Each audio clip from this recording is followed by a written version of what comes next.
அததான் அதுவுமே சொல்லுவாங்க. கடைசியா ஃபைட்லாம் முடிச்சு இது பண்ணோனே, எல்லாம் சட்டை கிழிஞ்சு போய் அதுக்கப்புறம் என்ன சொல்லுவாங்க, இப்படி தொங்கிட்டு இருக்கோம். அப்ப ஆமா. அப்ப கூப்பிட்டு வந்துட்டு, சொல்லுவாங்க. நான் யார்ட்ட போய் சண்டை போடுறது? உங்ககிட்ட தானே போடணும். சரி நம்ம என்ன சொல்றதுன்னு தெரியல. சரி ஓகே.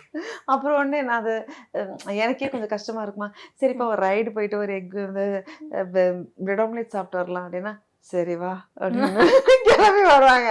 அதுலயும் சண்டை நடக்கும். என்னன்னா, வண்டி எடுத்தது ரைடுக்கு பேசுறதுக்கு. நான் சொல்லிக்கிட்டே வரேன், நீங்க கேட்கவே மாட்டீங்களா? வண்டியவே தான் பிடிச்சி அதுக்கு ஒரு ரெஃபரன்ஸ் இருக்கு. She likes Gautham Vasudev Menon. So அதனால அந்த ஒரு ரைடு மாதிரி இருக்கணும்.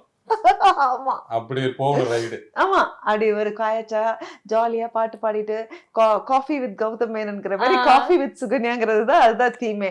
அதனால நீங்க அப்பப்போ டைலாக் சொல்லிட்டு போன சுகன்யா ஒண்ணு மாதிரி இந்த பொண்ணை நான் பார்த்ததே இல்ல அப்படின்ற மாதிரி நீங்க அது சொன்னீங்கன்னா, எடுத்தோம் ஃபர்ஸ்ட் வராது. அப்புறம் அப்படியே இல்ல வந்துரும்.